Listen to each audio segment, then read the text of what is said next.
We are back here on the Uplevel Dairy Podcast with our monthly market update from HighGround Dairy. And before we get into what's been going on in the month of March, I want to take a moment to invite you to join us at Central Plains Dairy Expo. If you're heading out to Sioux Falls next week, we'd love to have you join us for our happy hour reception from 4 to 7 p.m. in the Sheraton Atrium. We're getting together with some of our sponsoring partners to put on this reception, including HighGround Dairy, Nedap, Compeer, Adisseo, Milc Group, and Complete Management Consulting. You'll have a chance to meet some of the voices and faces that you see regularly here on the Uplevel Dairy Podcast and some of those sponsoring partners that make this podcast possible. So come have a cocktail and a conversation with Uplevel Dairy Podcast and our partners at Central Plains Dairy Expo. Now to get back to our monthly market update with Curtis Bosma.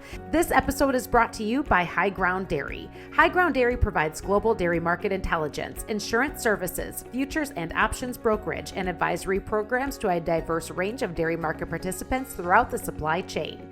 Information shared in this podcast is for educational purposes and is not a solicitation to buy or sell commodities. Opinions expressed are current as of March 17th at 3 p.m. Central Standard Time and only represent the views of the speaker and not those of HighGround Dairy Trading unless otherwise expressly noted.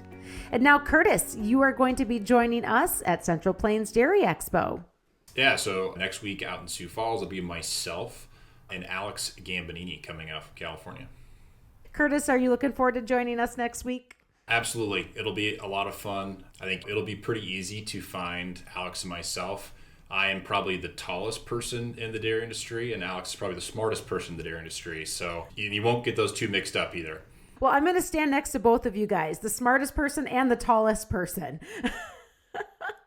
So excited to have you guys joining us at Central Plains Dairy Expo for our happy hour reception. Again, that's going to be on Wednesday afternoon. Find us from 4 to 7 in the Sheraton Atrium area on the party deck and join us for a cocktail and some great conversation next to the really tall guy and the really smart gal from California from HighGround Dairy.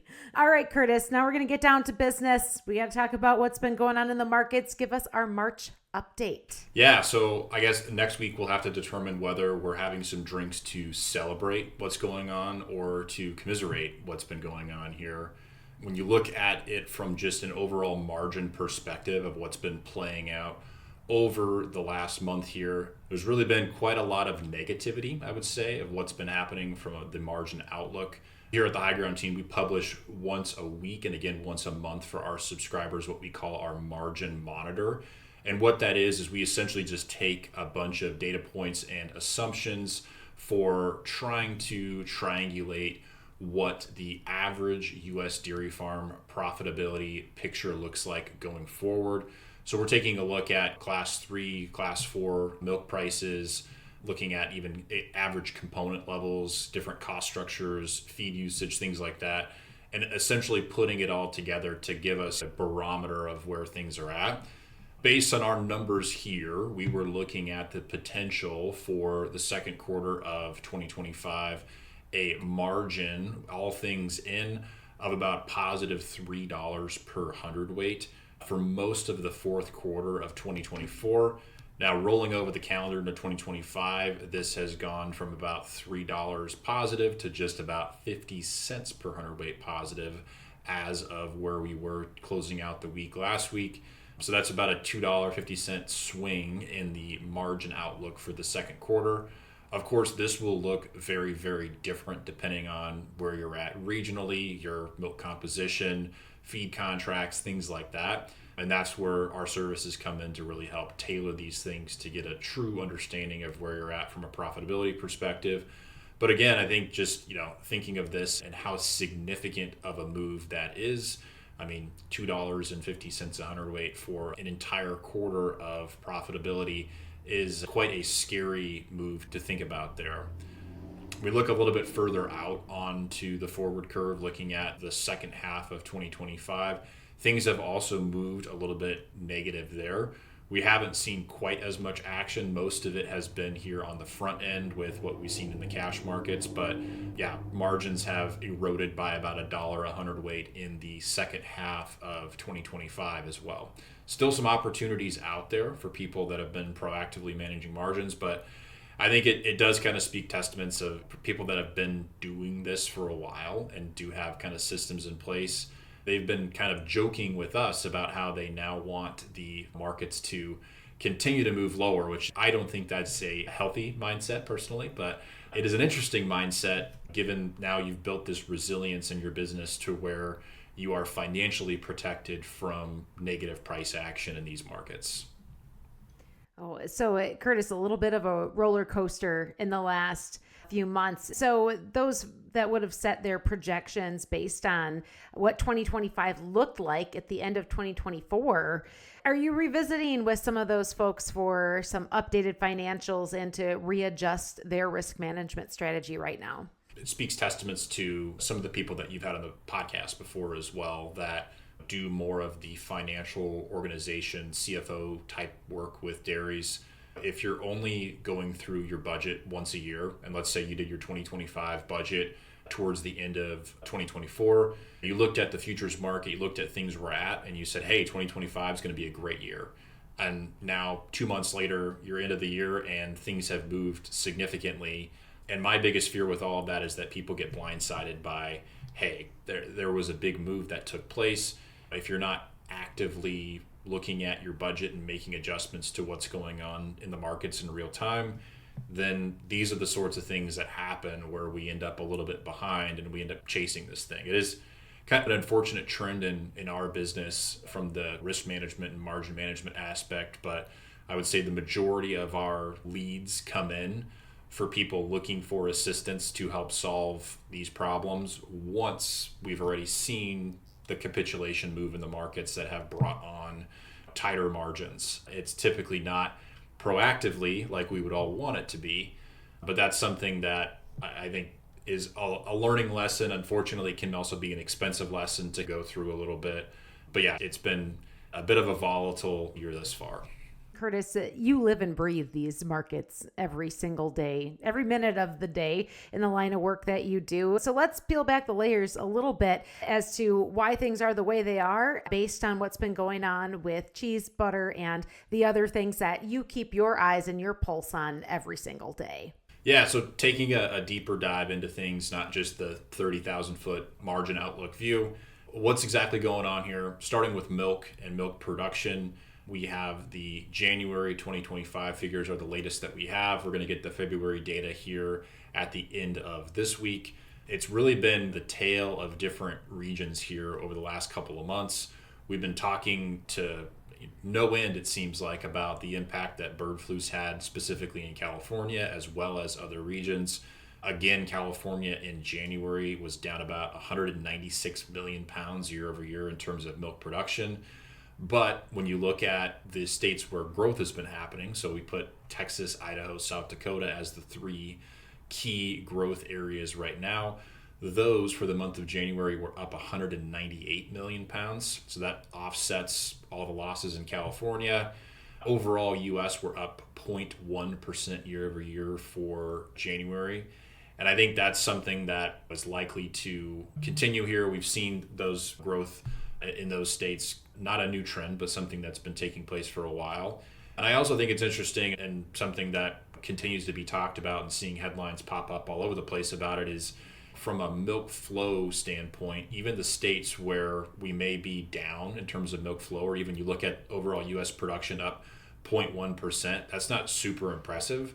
But in conversations with producers and at looking at more and more data, you could see it's a pretty clear trend that the component output has been surging here over the last 6 months to a year. And again, that's not a new trend. This is something that people have been breeding and feeding for quite some time. But we're starting to really see some of those numbers play out. And it can be a little bit misleading when you have a U.S. milk production from a flow perspective so close to unchanged that it makes you think that production's really down. But in reality, the component output, you're seeing Holstein herds that are pushing 4.5% butterfat. That's a significant amount of additional component pounds that are out there in the marketplace that have to get processed and sold.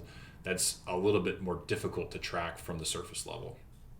So you're really looking at that data. And you mentioned this. I just got my Hordes Dairyman the other day with the national statistics for the year. I know that Alex, your teammate, did the same thing I did. She saved it for her Dairy Quiz Bowl kids that she works with because they're going to have to memorize all of the top 5 states in each category. That's such a teachable moment to really look at. The numbers tell part of the story, but there's so much more of the story. And that's really the yield increase per pound of milk that we're seeing because of the way that components have really just taken the game. I really do want to give our producers a pat on the back for rising to the challenge, and the people that support them with genetics and with the way that they feed cows to be able to meet that demand for components. Don't you think that's a pat on their shoulder too? Oh, 100%. I say in any market condition, never underestimate the ability for the dairy farmer to make more milk more efficiently than ever before. We were talking earlier about how margins are sliding away a little bit here over the last couple of weeks and months. I think people look at that and they get a little bit discouraged, but it is always impressive when you really look behind the scenes of what's going on every individual farm and how people are positioned and the type of systems they're managing to make sure that they maximize efficiency regardless of market conditions. What else has been going on in the last month? So if we look at the core 4 products that make up all of milk pricing in the U.S., cheese and butter obviously are 2 big ones that we always want to cover. So on the cheese side, we always like to try to pick a song. What's one thing we do in our office, a little bit of like, what is a song that kind of best describes the current market conditions? And I'm a big fan of rock music that predates my time on this earth. So one of the songs that came up that I think is a very accurate depiction of the current cheese market is Hold On Loosely. So a little 38 special right now is what we're looking at. So we've had a lot of volatility, specifically in the cheese space, bouncing between this $1.70, $1.90 range. If you looked at the market just as of the first 3-4 days of last week, you would have said, here we go. We're back off to the races again. We found the bottom in this market. And then the last 2 trading days have told an entirely different story again, where we're starting to see the cash market move back lower. I think it's just a sign of the times. We're going to see a lot of this volatility in this price range, that $1.70, $1.90 range provides a lot of flexibility. It's not a dire price range from the dairy producer's perspective, especially given where current feed costs are at. And it's also quite workable for the rest of the supply chain as well. We're seeing increase in production. We've been talking for quite some time about all the new cheese processing projects and plants that have been coming online. Those things are a lot of them are now in production and taking milk and moving on there.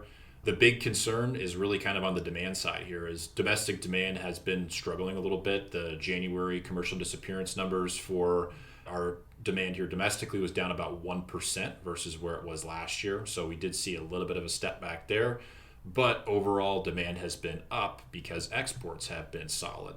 But we can't say exports without also expressing concerns about the potential for tariffs. And right now, depending on, I'm going to bring the T word back, 2nd month in a row, I think that's going to be a theme for the next 3.5 years at least. That's going to be a bit of a concern when you look at it from what kind of cheese do we export from the U.S., how does it impact markets. About 1/3 of our exports on the cheese side go to Mexico. Last year that was actually a little bit closer to about 40%, so a little more than 1/3. So they've been a really good customer of U.S. cheese. If we're going to have some tariffs in there, if we're going to have some other sort of trade negotiations taking place, that may start to cause some problems there. And I think it's also fair to point out, too, that we still need domestic demand to come back. That's by and large going to be a large portion of disappearance. Even though Mexico does take a good amount of our cheese, it represents about 3% of our overall U.S. cheese production, whereas the domestic demand represents the lion's share of how we actually consume and use that cheese. That's, I think, a big area of concern there moving forward. I would say worst case scenario, if we're going to have all these tariffs actually take place and have it not just be this sort of positioning standoff that we've seen over the last couple of weeks, I do think that the possibility of us drifting closer to $1.50, if not lower price point, is on the table, just given how much that we are currently producing and given where our current domestic demand situation is sitting. So that is kind of, I guess, the looming concern. But if we are to continue these trade negotiations and leave everything unchanged and we're able to continue some of these export trends because we are priced relatively competitively to the rest of the world, then we could see this thing hold a little bit more steady there. So that's why I say hold on loosely. It could get a little bit choppy here, but it's not a disaster yet unless we do have these tariffs coming into play.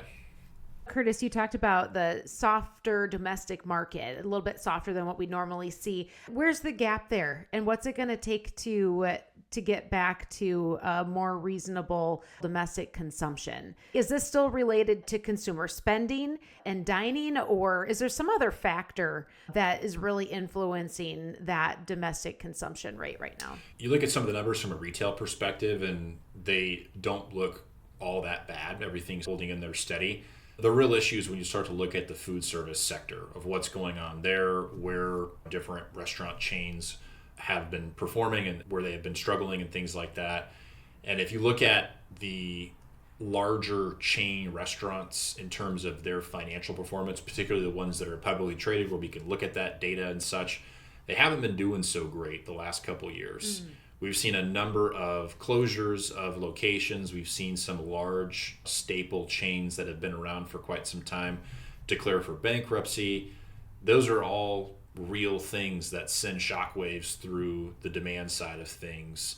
When you don't have food service demand, which food service is typically going to chew up a pretty great deal of all that utilization, that really backs things up and puts a lot of stress on the retail side of things.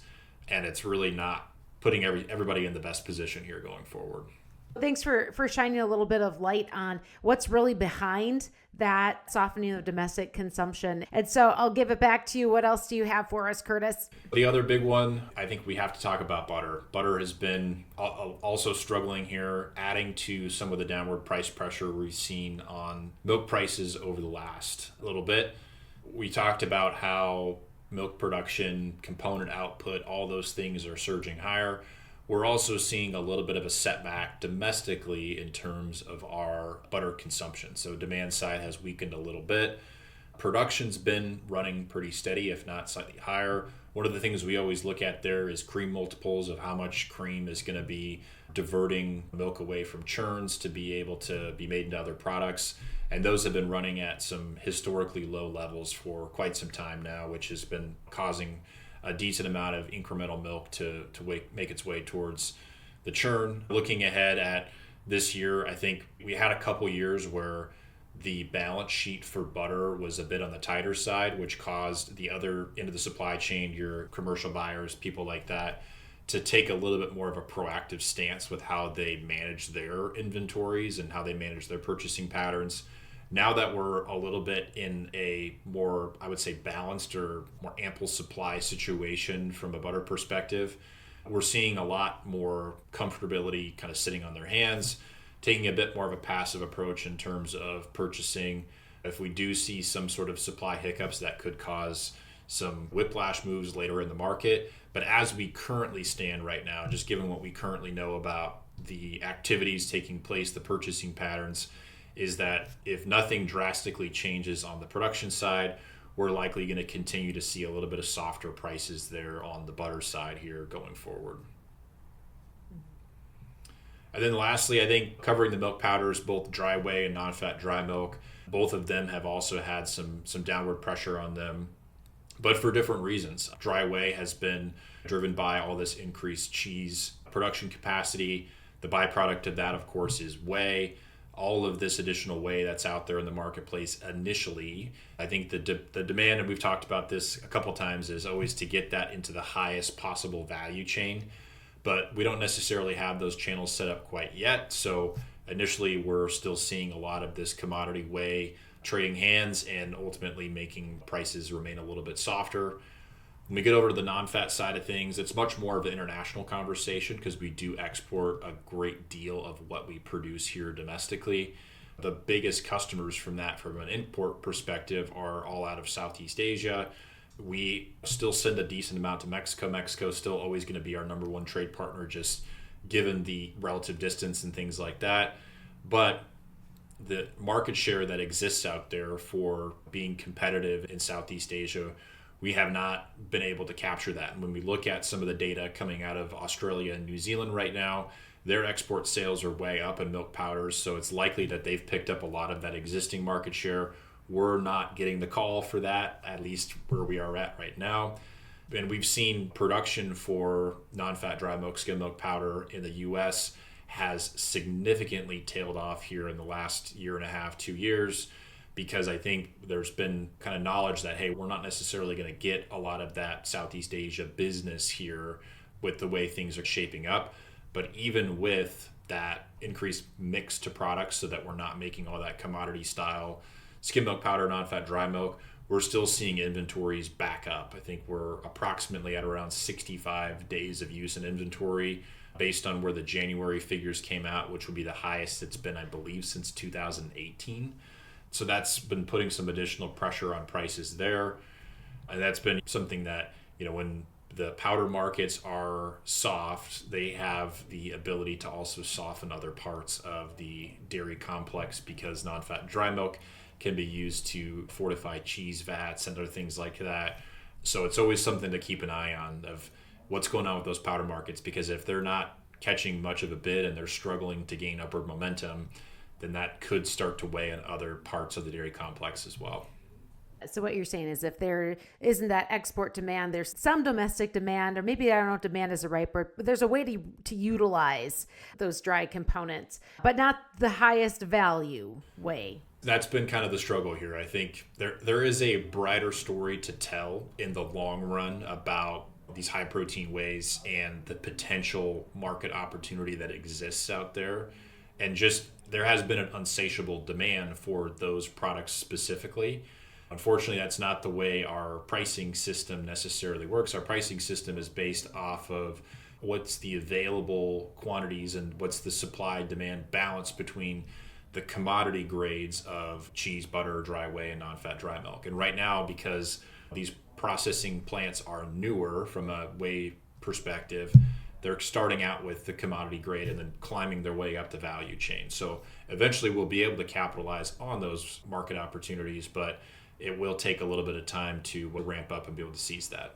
So rolling into March, typically the time of year where we start to take a look at what's going on from the grain side of things, get a little bit of an expectation for what the upcoming crop is going to look like. Again, we're going to have some T words in here with what's going on from the tariff side of things and how that could impact what the Midwest producers and farmers are looking at for the upcoming growing season. Earlier this month, we had the USDA Ag Outlook Forum, which is when we see the first way too early predictions for the upcoming planting year.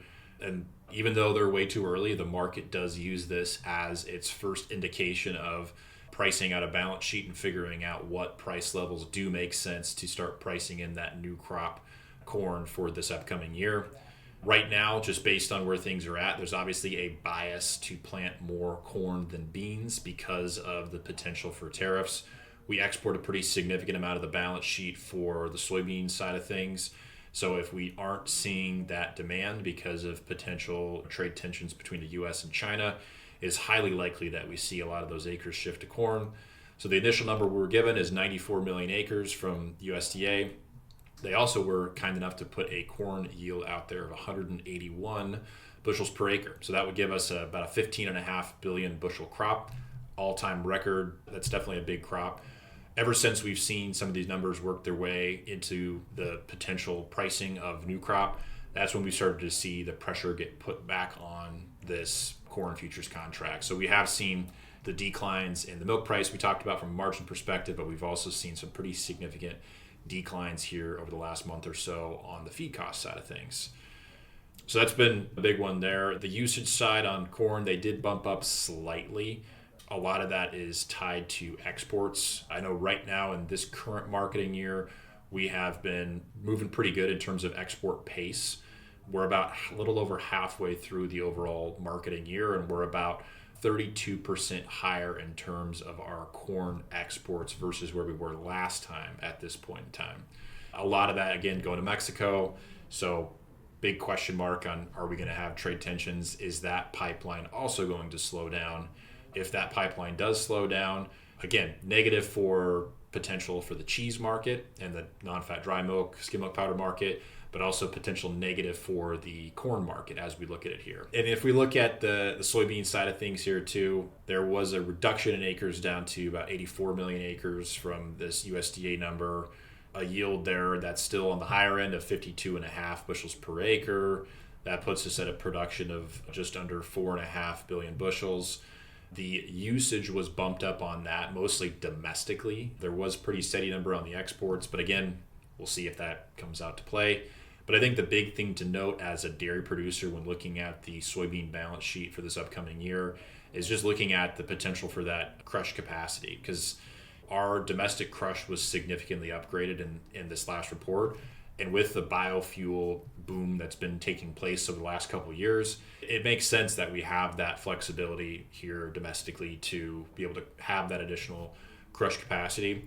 And it's actually led to a lot of interesting conversations over the past couple of weeks, because in this uncertainty surrounding the USMCA with both Mexico and Canada, a lot of the producers in the Western US for your key protein input are feeding canola meal, and a lot of that's being sourced out of Canada. So if you have a contract on and you're looking at it and saying, like, I thought I had this price, but now there's the potential of me having to pay a 25% tariff to get that canola to my dairy, that's changing the conversation a little bit. But when you look at now as the U.S. dairy farmer, you have a little bit of tradability in the sense that the soybean meal market, because of all the additional crush capacity, has a pretty competitive price comparison, whereas the domestic soybean meal market for the Western U.S. dairy producer, it was still always typically over the last 10 or 15 years, a better deal to be looking at canola meal.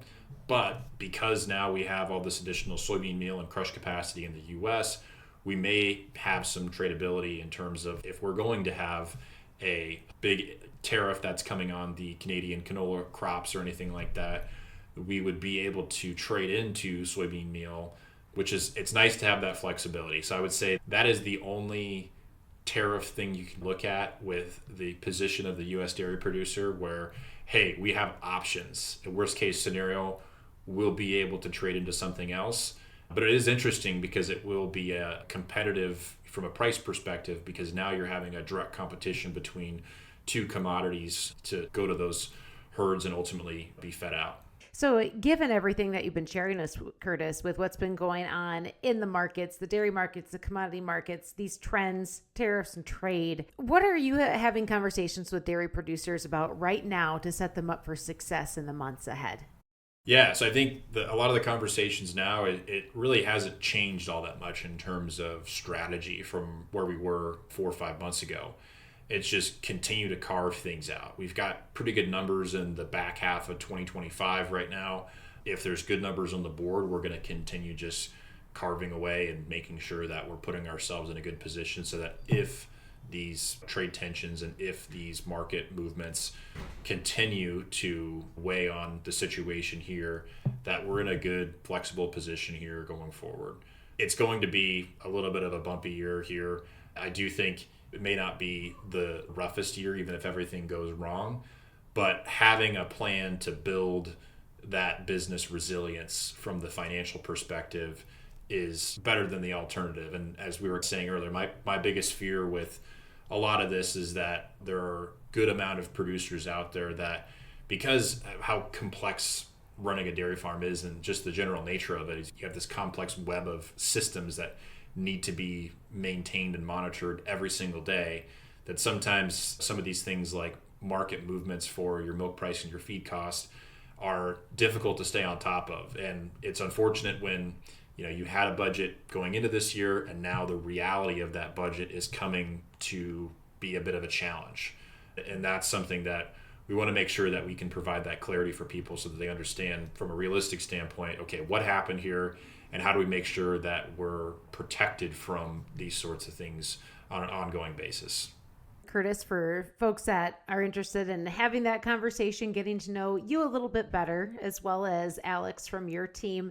And if they're heading out to Central Plains Dairy Expo, once again, they'll be able to find both of you, the tall guy from California and the smart gal from California that are part of the HighGround Dairy team, as you so beautifully described. And we'll be in the atrium there at the Sheraton on the party deck from 4 to 7 on Wednesday at Central Plains Dairy Expo. And so hope those that are listening that are going to be there can come out and join us and get a chance to say hello and introduce themselves to you and Alex, a couple of the faces that we're so lucky to have here as our partners with the Uplevel Dairy Podcast. Thanks for jumping in with me today, Curtis. Yeah, thanks for having me. You just heard from Curtis Bosma with HighGround Dairy here on the Uplevel Dairy Podcast. Make sure to check the link in our show notes for more from HighGround Dairy. And we hope you can join us at Central Plains Dairy Expo in the Sheraton Atrium from 4 to 7 p.m. next Wednesday, March 26. Until next time, keep on growing, keep on learning, and up-leveling your dairy.